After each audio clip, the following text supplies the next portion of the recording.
É quase inacreditável que há 25 anos a maioria das pessoas pensasse que ver televisão fazia mal aos olhos.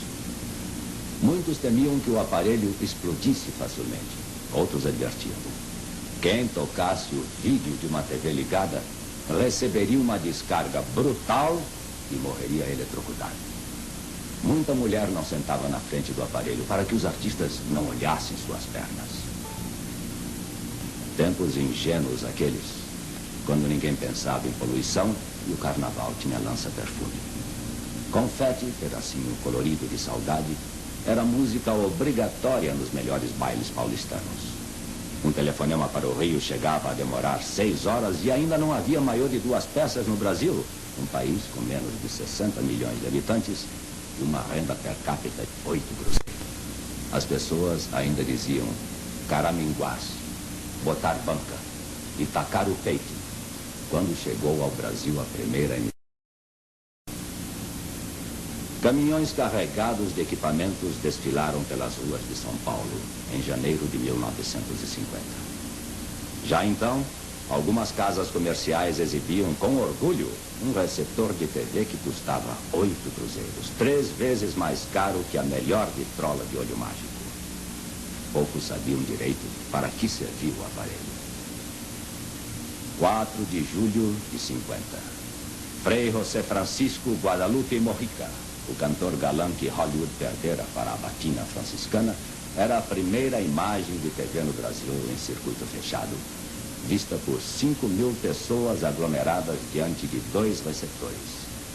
Um no saguão dos Diários Associados na rua 7 de Abril e outro na Praça Dom José Gaspar, ambos no centro da capital paulista.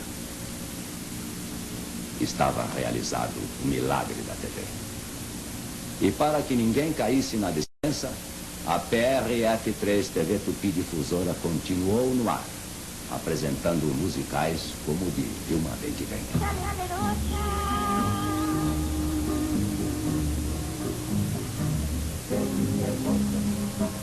Eres linda e quisiera, eres linda e quisiera, conversando de una rosa.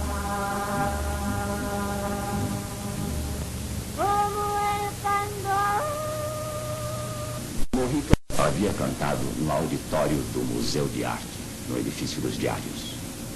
3 meses depois, os estúdios do Alto do Sumaré estavam prontos para apresentar o primeiro programa. Mas para esse primeiro programa, havia uma marcação especial. Cada um tinha o seu lugar determinado. Até as câmeras tinham o seu lugar demarcado a giz no meio do palco, neste mesmo palco onde nós estamos agora. Mas, como sempre acontece, alguma coisa de imprevisto surge no último momento. O programa ia ser feito com 2 ou 3 câmeras, não me lembro muito bem. Mas, no último momento, uma das câmeras pifou. No dia do primeiro programa, ainda eram poucos os aparelhos disponíveis na cidade. Por isso, pequenas multidões voltaram a se aglomerar diante das vitrinas para assistir o programa inaugural, apresentado pelo criador do Clube do Papai Noel, que ainda hoje acha que a televisão ainda está no começo. São só 25 anos. Uma vida jovem, a da nossa televisão. Uma vida que ainda está repleta de esperanças. E uma vida que tem, nesse grande futuro das comunicações, tem ainda muito por fazer. Aquele 18 de setembro de 1950 ficou na história, presenciada por muita gente que assistiu de pé, durante 2 horas e 40 minutos, o show TV na Taba, título do programa inaugural. Já era quase meia-noite, quando o show, iniciado com a cerimônia de bênção dos estúdios, terminou apresentando um hino. E quando chegou a hora, nós cantamos com muito orgulho o hino da televisão brasileira. Eu me lembro da primeira estrofe das letras de Guilherme de Almeida. Vingou como tudo vinga, no teu chão, Piratininga, a cruz que Anchieta plantou. E dir-se-á que ela hoje acena por uma altíssima antena, a cruz que Anchieta plantou. Quando terminou o primeiro programa, dos limpadores aos diretores, todos estavam muito contentes. Até que alguém lembrou que o programa do dia seguinte não tinha sido sequer começado. Felizmente estavam prontos os musicais feitos especialmente para a TV, como aquele do Estrelinha do Samba, que mais tarde teria seu próprio programa.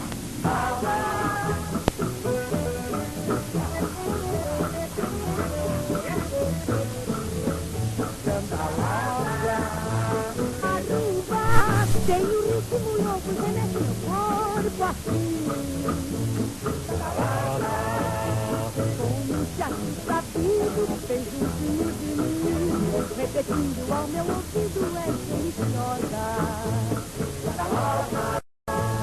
Um dia, uma vez lá em Cuba, dançando marruba, disseram que eu era escandalosa. Dancei, mas não me incomodei, pois a rumba é por si maliciosa. Mas é que para fazer aquele programa, 25 anos atrás, nós não fomos somente pioneiros na televisão na América Latina, mas fomos pioneiros também numa série de programas que muitos anos depois vocês iriam assistir, com Ivone De Carlo, Boris Karloff, Bela Lugosi, a série Os Monstros, né, que vocês gostaram tanto, curtiram tanto.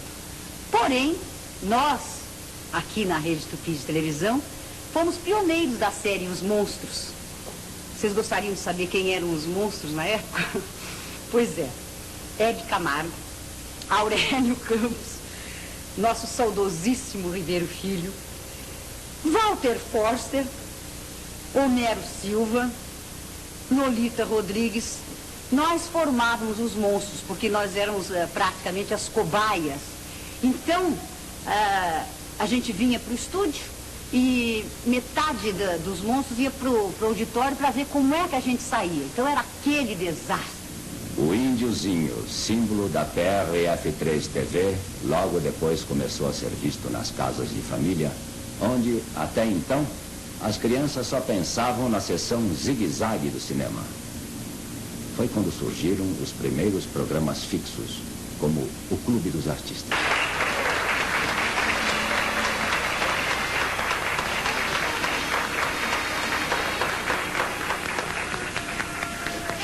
Boa noite, senhoras e senhores.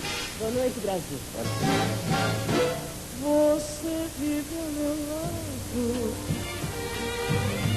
e eu não tenho você. No fundo, eu acho que a televisão, assim como a mulher, ou nós somos assim amantes, brigamos sempre, mas estamos precisando um do outro. Eu larguei a televisão uns 3, 4 anos atrás, profissionalmente, eu não larguei amadoristicamente. Tanto que eu continuei vindo a programas, participando de programas, dedicando quase toda a verba que eu dediquei por toda a minha vida, dos cachês enormes que se ganha em televisão, a instituições filantrópicas. Uma delas, inclusive, a uma das mais importantes construções aqui de São Paulo, que é a casa do jovem artista casado e inteligente. Ignora mortis nostra.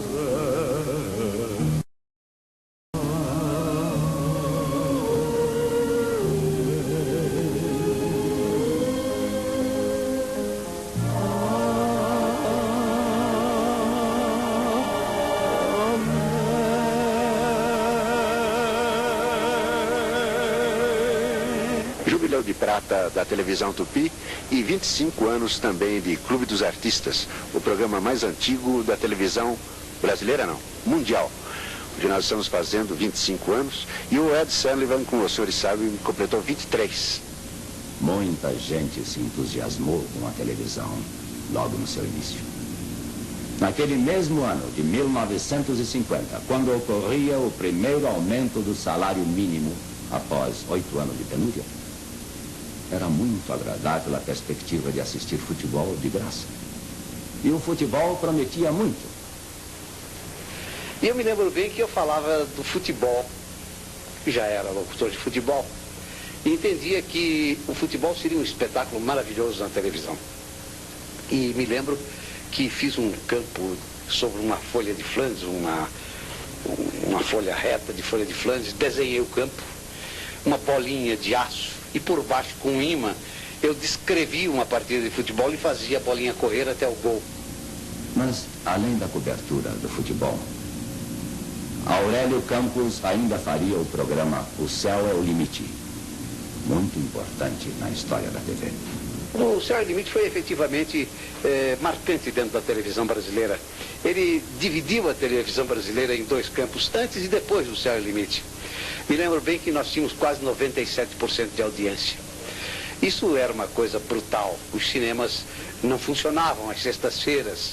Em janeiro de 1951, 4 meses depois da inauguração da TV Tupi, já existiam em São Paulo 375 aparelhos receptores.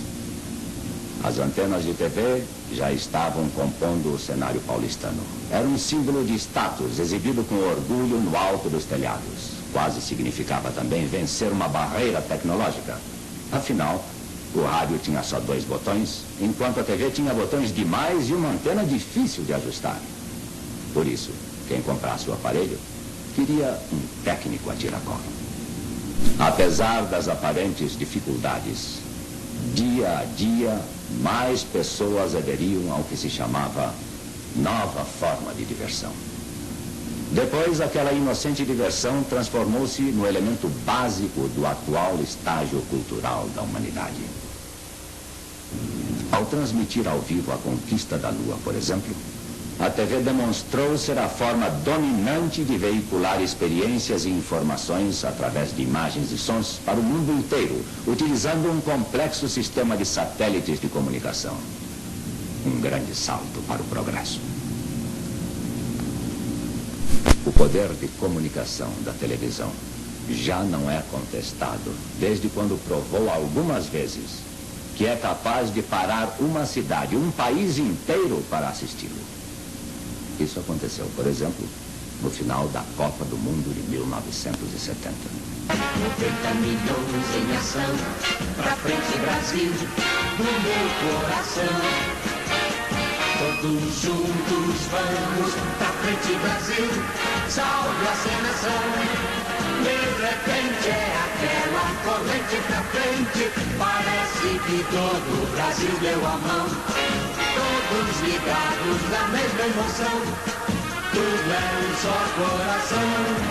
Todos juntos vamos, pra frente Brasil, Brasil, salve a seleção. Todos juntos vamos, pra frente Brasil, Brasil, salve a seleção. Uma cadeia de jornais em quase todos os estados brasileiros, os diários associados. E uma rede de 25 emissoras de rádio. Estas eram as credenciais do homem que assumiu o risco de trazer a televisão para o Brasil. Assis Chateaubriand. Um homem alegre, entusiasmado, brincalhão. O irreverente Chateaubriand tornou-se figura marcante como empreendedor, político e empresário, mas sobretudo brasileiro. Com tal espírito, criou o Museu de Arte de São Paulo, foi embaixador na Inglaterra e realizou muitas campanhas, como a do Ouro para o Bem do Brasil. Mas, inegavelmente, a obra principal de Assis Chateaubriand foi a introdução da TV no Brasil, de grandes efeitos culturais, sociais e humanos, como veremos a seguir.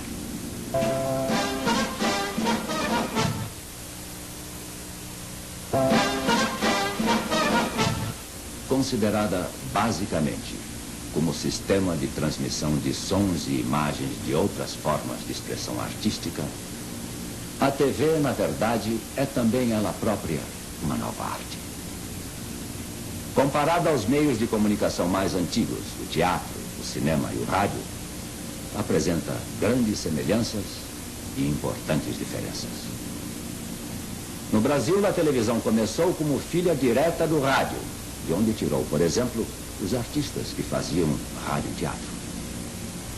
Tomaram parte no capítulo de hoje os seguintes artistas do elenco das emissoras associadas de São Paulo.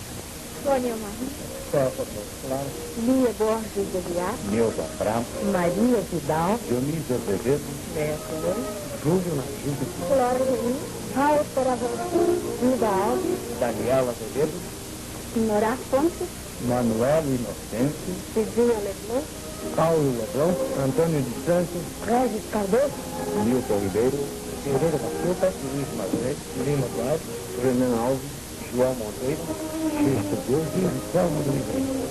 Produtores, autores e diretores que criavam os programas nas rádios também fizeram suas incursões pela TV, então cheia de mistérios. Anos mais tarde, o TV de Vanguarda confirmaria que era preciso criar programas especiais para ter sucesso. E pesquisando a luz, e pesquisando texto, e pesquisando ritmo, trabalho de atores, aquelas primeiras perguntas se na televisão era válida a representação de teatro, se na televisão era válida a representação cinematográfica, se deveria se imprimir o ritmo de cinema na televisão, vice-versa. Essa foi uma fase inicial, pré-TV de Vanguarda. O TV de Vanguarda já começou, de certa forma, amadurecido. Com o TV de Vanguarda, o homem do povo passaria a apreciar em sua própria casa as grandes obras das literaturas clássica e contemporânea, então restritas a uma seleta minoria.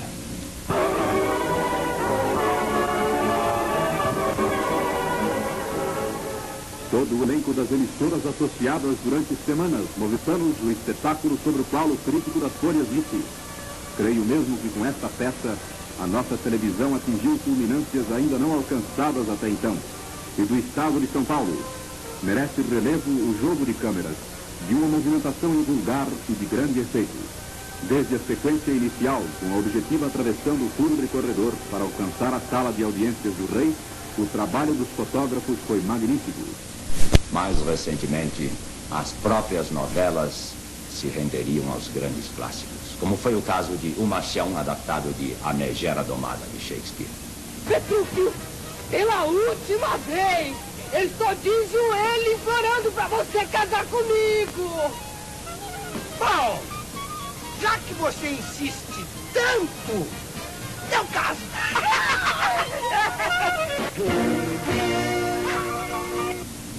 Mas não foi só a literatura alienígena que inspirou os novos produtores desse novo meio de comunicação.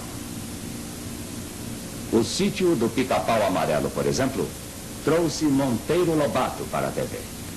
Bom, eu estou aqui porque participei do primeiro programa do Sítio do Pica-Pau Amarelo, porque eu interpretava a Emília, que é a própria... A Emília, a Condessa das Três Estrelinhas, Marquesa de Rabicó, Bailarina Equestre, Traquezista de circo, Fata de pano, Botadeira de nome, Inventadeira de ideia, Olhadeira de telescópio, Caçadora de saci, Mandadeira de carta, Escrevedora de memórias e redatora-chefe do jornal Grito do Pica-Pau Amarelo. Realmente foi a melhor época que a criança teve na televisão. O teste decisivo com a novela O Direito de Nascer alcançou um êxito inesperado e revelou artistas então desconhecidos, como Mamãe Dolores.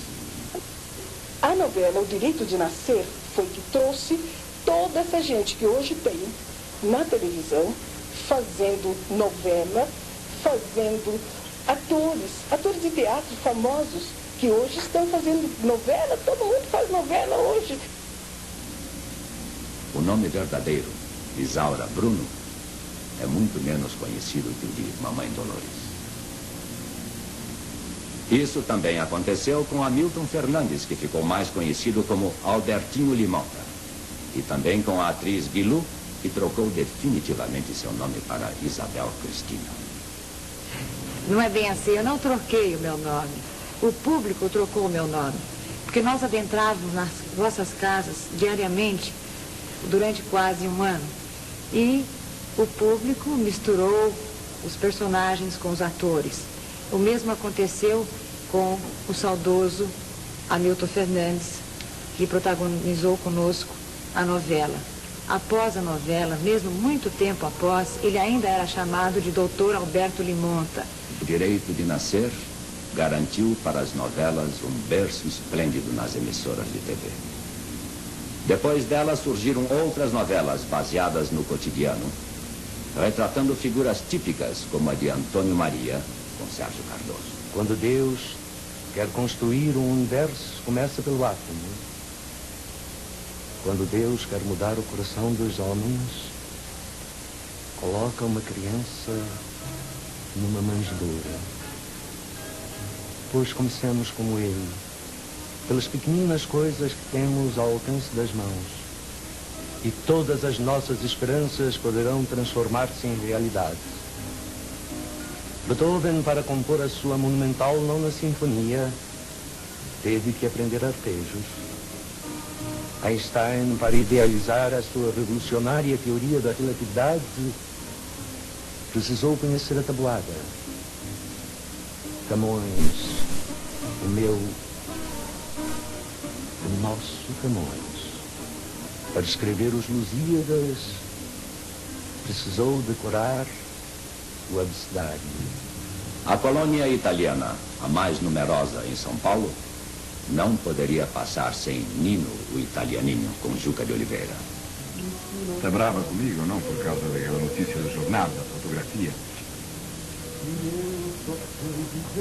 Posso ser sincero? Eu não gostei nada de te ver no jornal beijando a Valéria. Sim. E por causa disso eu precisava me tratar do jeito que me tratou no casamento da Leonor. Eu não te fiz nada. Mas não veio falar comigo nenhuma vez. E você por acaso veio falar comigo? E o que você queria que eu falava? Bom, se você não tinha nada para falar ontem, então também não deve ter nada para falar hoje, né? Então é melhor a gente ir embora. Espera, Bianca. Fica aí.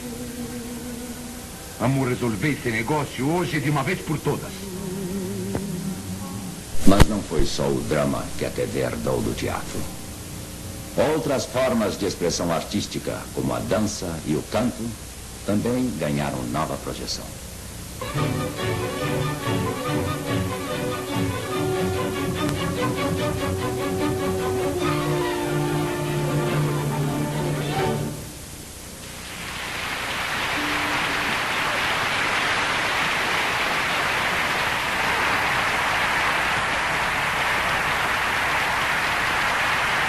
A apresentação do balé Nureyev, por exemplo, alcançou 47% de audiência. Era a marca bem mais expressiva que a alcançada pelas antigas apresentações de Virginia Lani. Vai também! Vai também! Amendoim, olha o que vem batido. Tá quentinho, amendoim, torradinho. Tá quentinho, amendoim, torradinho.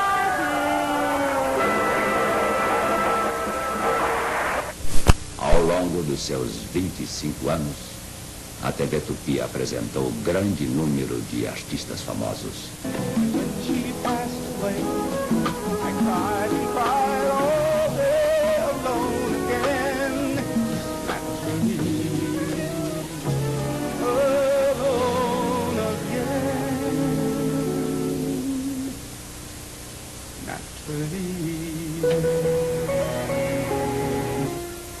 And that is why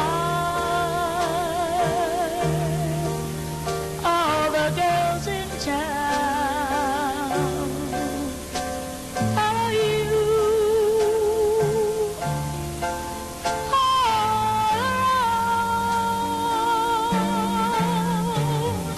just like me. To be close to you, so close, so close, so very close, just like me, they long to be.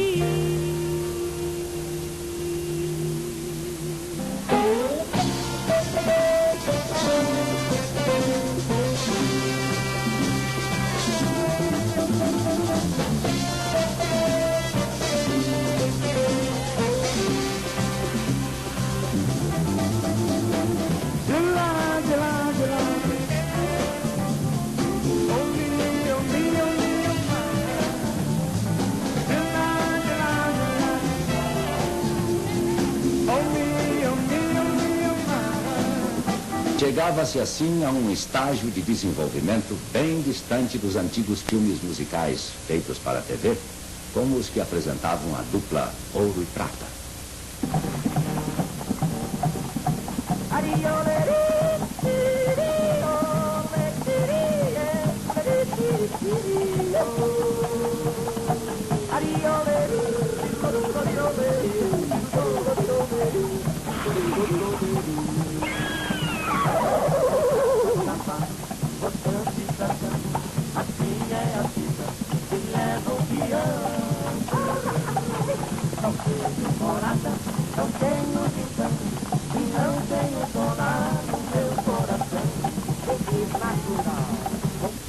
Mas televisão não foi feita só de drama e música.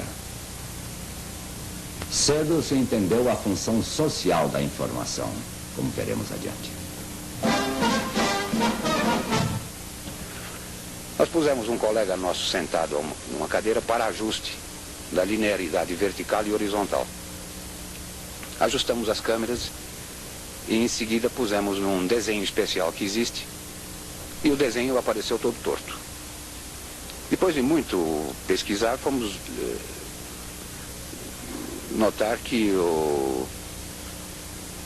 estava torta devido ao rosto do nosso companheiro, que era completamente torto.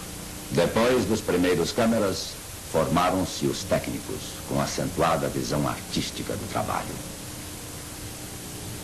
Isto se nota em uma das apresentações da série Estúdio A, onde a movimentação de câmera valorizou Cleide Iacones em... Desculpe, foi engano. Precisa se levantar. Tente de novo. Se você não conseguir, terá apenas mais 3 minutos de vida. Entendeu, Leonora? Saia da cama! Você tem que sair da cama! É tudo verdade, tá ouvindo? Tudo! Eu estava desesperado. Então eu combinei que hoje à noite, você... Escuta, Leonora, você está me ouvindo? Eu combinei para essa noite, você...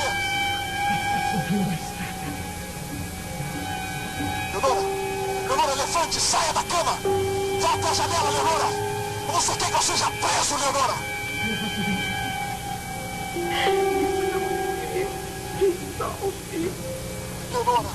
Leonora, pelo amor de Deus, você quer que eu seja preso, Leonora? Leonora, você está me ouvindo? Leonora, vá até a janela! Vá até a janela, grite, Leonora, grite! Você está me ouvindo, Leonora? Ele já está... Na porta. Na porta. Vai, Leonora! Leonora, levanta, Leonora! Vá até a janela, Leonora! Grita, Leonora, grita pra rua, Leonora! Leonora, você tá me ouvindo? Alô? Alô, Leonora, você tá aí? Leonora, responde, você tá aí, Leonora? Leonora, presta atenção, Leonora. Leonora, levanta, Leonora. Pelo amor de Deus. Pelo amor de Deus, Leonora. Você sabe que eu sempre gostei muito de você, Leonora. Leonora, alô, Leonora.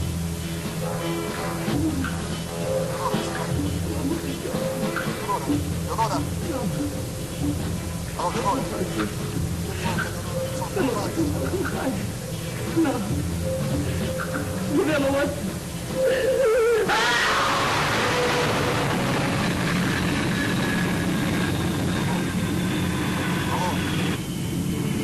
Alô, Leonora. Leonora, você está me ouvindo? Alô, Leonora. Desculpe. Foi engano. O atendimento da crescente necessidade de equipamentos mais numerosos e sofisticados, de pessoal mais qualificado e de inversões cada vez maiores em novas programações só foi possível com os recursos despendidos pelos patrocinadores. No início da TV, porém, por falta de anunciantes, os intervalos de programas eram preenchidos com números de dança, como os da dançarina cubana Rajito de Sol. Vamos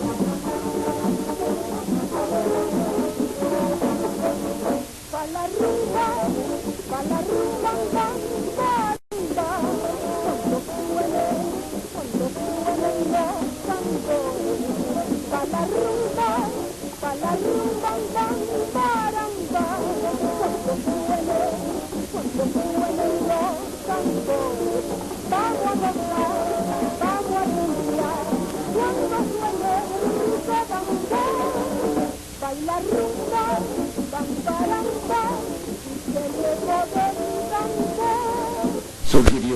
depois os primeiros comerciais filmados pela própria Tupi, que cobrava dos anunciantes o preço de custo, R$1. Vem de pé, vai sem parar, vai correndo e cilindrando, lá no meu pobre do lar. Mais um cruzeiro, lá no fundo a cilintar. Mais um companheiro para o meu pobre do lar. Mais um cruzeiro. A garota que apareceu no comercial tem hoje 26 anos e é filha do homem que montou todo o setor de cinema da Tupi. Ele era o único que entendia de filmes de 16mm em 1950. Quando eu estava na Rua Coimbra, na minha casa, o departamento cinematográfico da TV. Naquele tempo, eu tinha todo o equipamento necessário para poder executar os pequenos trabalhos, os primeiros trabalhos. Também lá que nós começamos a ensinar, quer dizer, criar cinegrafistas, ensinando eles filmagem, reportagens, etc. Também naquela época nós começamos a Imagem do Dia, que era telejornal daquela época, que marcava encerramento, o primeiro telejornal naquela época, que marcava o encerramento da emissora, que era às 9 horas da noite. Imagens do Dia, o primeiro telejornal da América Latina que se destacou com grandes coberturas, como a do suicídio do presidente Getúlio Vargas. Causou grande impacto na população acostumada aos jornais e às rádios que não oferecem a sensação de presença.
Eu nunca pensei que o meu trabalho como cinegrafista fosse me levar a tantos lugares. Conheci, filmei muita gente importante, reis, rainha, grandes artistas do cinema americano, cientistas, analfabetos, papas, bandidos. Foi sempre um trabalho muito emocionante. Nunca pensei, por exemplo, que um dia eu pudesse ser preso por causa de uma rainha. Obviamente, a rainha não ficou sabendo que Sabu foi preso. Mas isso, de fato, aconteceu. Depois de sua pomposa chegada à capital paulista, a rainha Elizabeth foi se hospedar em uma fazenda em Campinas. Sabu foi junto, e quando soube que a rainha ia nadar na piscina, se escondeu no mato para filmá-la com o auxílio de uma teleobjetiva. Mas a segurança descobriu que Sabu foi preso. Proezas jornalísticas de toda uma equipe foram premiadas com todos os troféus da época durante anos consecutivos. Como foi o caso da reportagem sobre a morte de Che Guevara, na Bolívia, um furo mundial da Tupi. O repórter Esso também ganhou todos os prêmios existentes na época, muitos deles recebidos por Calil Filho, seu mais famoso apresentador. O jornalismo, na busca de formas específicas de produção e de uma linguagem própria, a TV se situa entre preocupações por vezes antagônicas, tal como raciocinar em termos locais sem perder o seu papel de elemento de integração nacional. Em outras palavras, realizar programas que alcancem audiência tanto em São Paulo como em Quixadá, Solimões ou no Chuí. Necessário também é acompanhar a evolução cultural de um povo. No começo, a televisão fazia uma espécie de comédia que era decalcada ou era filha direta da chanchada do cinema brasileiro. A primeira tentativa de se fazer uma comédia sofisticada com pessoas reais em situações do cotidiano, era esse programa que nós fizemos durante 10 anos, o Alô do Sura. Ah, eu vi uma coisa tão bonitinha para homem na cidade que eu não resisti. Comprei para você. Adivinha o que é? Um chaveirinho na forma de um saci, meu bem. Um amor, meu bem, para você. Estrangeiro? Não, é nacional. Mas é muito bonitinho, meu bem. Enfim, uma infinidade de presentes. Olha, eu acho que já o principal já está tudo comprado. Agora, graças a Deus, não vai faltar mais nada, a não ser, naturalmente, os comes e bebes para a ceia de Natal.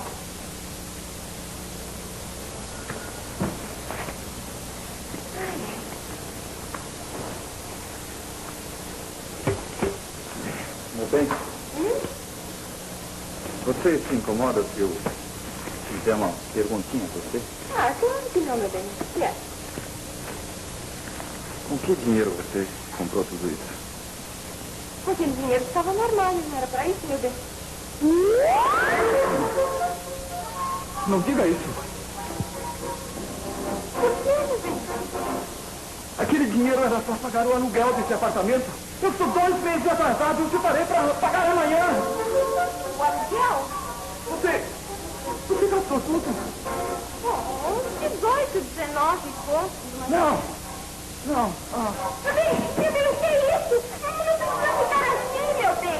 Sobrou um conto de réis, benzinho. Eu ainda economizei um conto de réis.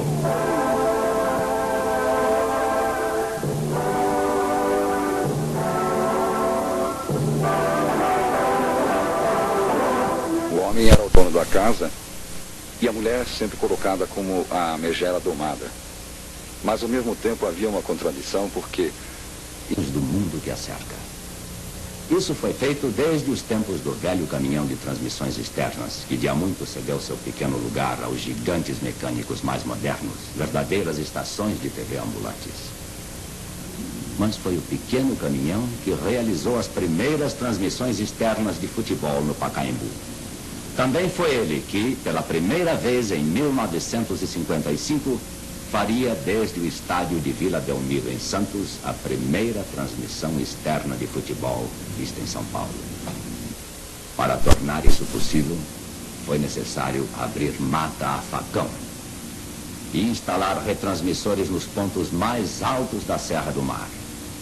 4 anos depois, repetia-se o mesmo trabalho exaustivo para abrir uma linha de retransmissão do Rio até São Paulo, trazendo as imagens do jogo Brasil e Inglaterra no Maracanã. A televisão brasileira teve vários momentos em que ela se modificou completamente, modificando o gênero, a forma de seus programas. Do primeiro dia da televisão brasileira, hoje, percebe-se que a televisão evoluiu e evoluiu muito. Para não ir a tempos muito antigos, por exemplo, uma das primeiras revoluções no gênero de novela foi com o Beto Rockefeller. Beto Rockefeller inovou completamente a forma de novela. Você não sabe que eu sou como a Julieta? Eu adoro os balcões. Tá bom, então vou mandar construir um terraço especialmente para você. Onde? Tá vendo onde? Ah, já tive uma ideia genial. No Morumbi. Sabe, o meu pai tem um terreno no Morumbi, daqueles olhando para São Paulo, bem em frente ao Jockey Club. Sabe o que eu vou fazer? Vou mandar fazer um jardim monstro, mas bem bacana. Aí no centro do jardim, eu vou mandar construir uma torre. Sem casa e sem nada, só a torre. Quando ela estiver pronta, aí nós vamos mandar convidar todos os namorados de São Paulo para irem lá. Ai, bacana, vai ser a socialização do namoro. Total. Mas você não acha que seu pai vai brigar para ceder o terreno? Meu pai? Aqui nada, quem manda em casa sou eu. Amanhã mesmo vou falar com os Niemeyer. Outra revolução foi, por exemplo, em novela ainda, o Ídolo de Pano, que até então sempre se adaptavam livros para novelas, ou então faziam-se originais.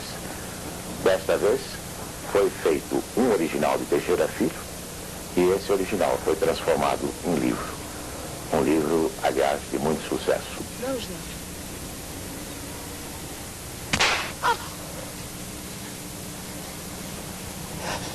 Me dá isso aqui.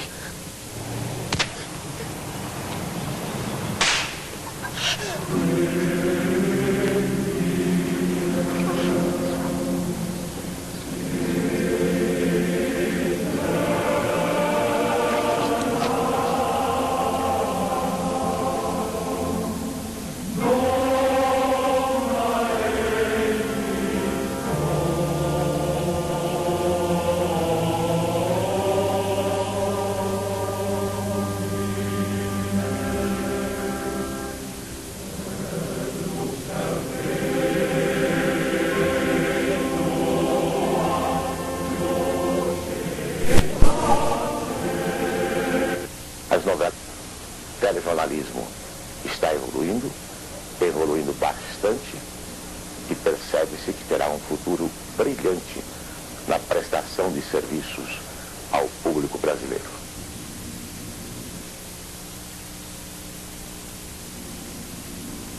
Outro pioneirismo da Tupi há 3 anos foi a introdução da TV a cores.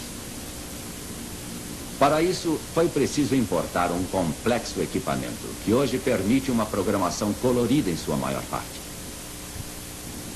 Há 25 anos, a própria TV Tupi teve de comprar 2 aparelhos para que o público, aglomerado à volta deles, pudesse ver o que então se denominava de o milagre da televisão.